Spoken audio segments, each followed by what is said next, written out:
kulanti wacan oo wanaagsan daawadayaal mar kale waxaad ku soo dhawaataan wararka caalamka iyo kuwa Soomaalida oo aad ka daawataan barta YouTube-ka aanu ku leenahay ee Adal Media. wararkan maanta idin hayno waxa kamid ah Ra'iisul Wasaare Roble oo maanta xilkii u wareejiyay mas'uulkii uu soo magacaabay wasaaradda amniga iyo arrimaha gudaha ee dalka Soomaaliya. taliyayaasha ciidamada kala duwan ee Soomaaliya ayaa iyagu kulan ka yeeshay xaaladda dalka iyo doorashooyinka dalka Soomaaliya ku soo fooda leh. daawadayaal qodobadaas iyo qodobo kale ayaa daawan doontaan. waxaa maanta magaalada Muqdisho kulan ku yeeshay taliyayaasha ciidamada booliiska asluubta militariga taliska qaybta gobolka Banaadir iyo agaasimaha Farmaajo oo soo magacaabay hay'adda NISA.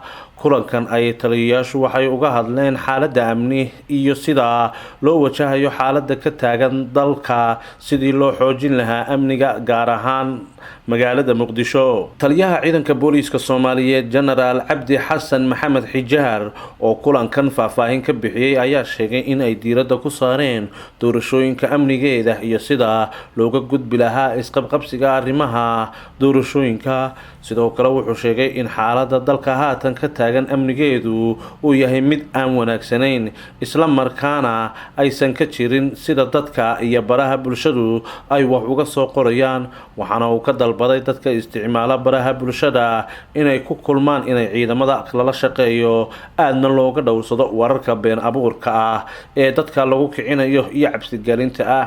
taliye Xijaar oo hadalkiisa sii wata waxa uu intaasi ku daray in shirkooda ay ku cadeeyeen ciidamadu inay ku filan yihiin amniga dalka ayna sugayaan. sidoo kalena waxa uu sheegay in dalka Soomaaliya uu leeyahay cadow gudaha ah iyo mid dibadda ah isla markaana ay dhici karto inay ka faa'iideystaan xilliga doorashooyinka lagu jiro. maanta oo taariikhdu tahay 9 bisha 9 2021 waxaa saaka shir isugu yimi taliyayaasha ciidamada iyo saraakiisha sarsare ee ciidamada amniga ka tirsan si ay u qiimeeyaan xaaladda amni ee dalku meeshu marayaan ulana socodsiiyaan meesha xumarayaan ummadda Soomaaliyeed ee dalka dibadiisa iyo gudihiisaba jooga.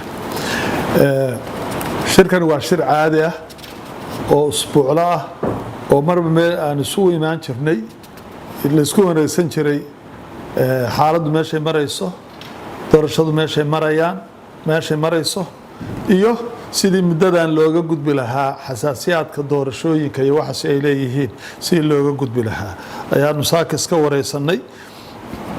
waxaan rabaa inaan u sheego ummadda Soomaaliyeed ee dalka dibadiisa iyo gudihiisaba jooga in dalka Soomaaliya amnigiisu uu fiican yahay inaan walwal weyni jirin in muxuu ahaa meediyaha oo laga yaabo baryahan inuu nagu badan yahay aaraadooda iyo fikirkoodana xor yihiin oo waxay rabaan dhiganayaan iyo xaaladda guud ee dalku siday tahay xogaa waxaad u malaysaa inay aad u kala duwan tahay. dalku waa caadi wax dhibaato ah ma jiraan. ciidamada markaanu iswareysanana ciidamadu inay ku filan yihiin inay sugaan amniga dalkan isaad ka warqabtaan cadow buu leeyahay cadowgaasoo dibadda iyo gudahaba jooga. madaxweynihii hore ee Soomaaliya ahna gudoomiyaha midowga musharaxiinta ee Soomaaliya Sheekh Shariif Sheekh Axmed oo maanta dalka dib ugu soo laabtay ayaa ka hadlay kiiska Ikraan Tahliil ee sababay khilaafka madaxweyne Farmaajo iyo Ra'iisul Wasaare Roble iyo xaaladda siyaasadeed ee xilligan ka taagan dalka. Sheekh Shariif Sheekh Axmed oo warbaahinta kula hadlay Muqdisho ayaa ugu horeyntii tacsiyeeyay qoyska Ikraan Tahliil waxaana uu sheegay in arrintan ay ku dhacday ay tahay mas'uuliyad darro weyn oo dalka ka dhacday. waxa uu sheegay inay muhiim tahay in saraakiisha hay'adaha amnigu ay helaan amni buuxa waxaana uu dalbaday in cadaaladda la hor keeno dadka lagu tuhmayo inay ka dambeeyaan dilka Ikraan Tahliil isagoo oo u mahad celiyay shacabka Soomaaliyeed ee garab istaagay qoyska Ikraan. aad iyo aad u foolxun muujinaysana mas'uuliyad darro aad iyo aad u weyn. marka waxaan leenahay gabadhaas waa inay cadaalad heshaa waa in mataqaanaa ciddii mas-uulka ka ahayd la hor keenaa cadaaladda. intaas waxaan rabaa inaan sii raaciyo qofka hay-adaha amniga u shaqeeya hadduusan nabad helin qof kalena nabad ma helaayo. marka dadka Soomaaliyeedna sida uga dhidhiyan oo ku mahadsan yihiin maxay ahaato hooyada gabadhaas oo ayadana runtii dadaal badan bixisay ayadana aad iyo aad u mahadsan tahay. kama harin waa u istaagtay waana arrin aad iyo aad u wanaagsan. waana ku bogaadinaynaa dadaalkaas waana garab taagannahay. waxaan rabaa inaan uga gudbo khilaafaadka ka dhashay arrintaas oo keenay xaalad xasilooni la'aan iyo walwal dadka Soomaaliyeed soo waajahday. khilaafkaasoo maanta keenay hay-adihii amniga inay aysan wada shaqaynaynin ayadoo baahi badan loo qabo hay-adaha amniga inay ahaadaan xilligay ugu shaqada badan yihiin maadaama lagu jiro xilli doorasho. madaxweynaha dalka Uganda Yoweri Museveni ayaa ku hanjabay in ciidamadiisa uu kala baxayo Soomaaliya kadib markii uu soo cusboonaaday khilaafka soo kala dhexgalay madaxweynaha Soomaaliya Maxamed Cabdullaahi Maxamed Farmaajo iyo ra'iisul wasaare Maxamed Xuseen Roble. waraysi uu siiyay TV-ga France 24 TV oo hawada laga sii daayay maalinka Khamiista ah maanta ayuu Museveni ku sheegay inuu ku daalay muranada siyaasadeed ee aan dhamaadka lahayn ee ka socda gudaha Soomaaliya gaar ahaan magaalada Muqdisho. Uganda ayaa qayb ka mid ah dalalka ugu badan ee ka gacan geystay howlgalka Midowga Afrika ee Soomaaliya AMISOM oo taageera ciidamada Soomaaliya ee dagaalka kula jira Al-Shabaab. tan iyo markii ay meesha ka baxday dowladii dhexe ee Soomaaliya waxa dalka soo maray marxalado kala duwan iyo dowlado isaga kala dambeeyay xukunka. hase yeeshee aasaaskii maxaakiimta dagaalkii dhex maray iyaga iyo Itoobiya oo dhacay sanadkii 2007 ayaa waxay beesha caalamku ay garatay in Soomaaliya la geeyo ciidamo nabad ilaalin ah kuwaasi oo hadda tiradoodu dhan tahay 18,000 oo askari.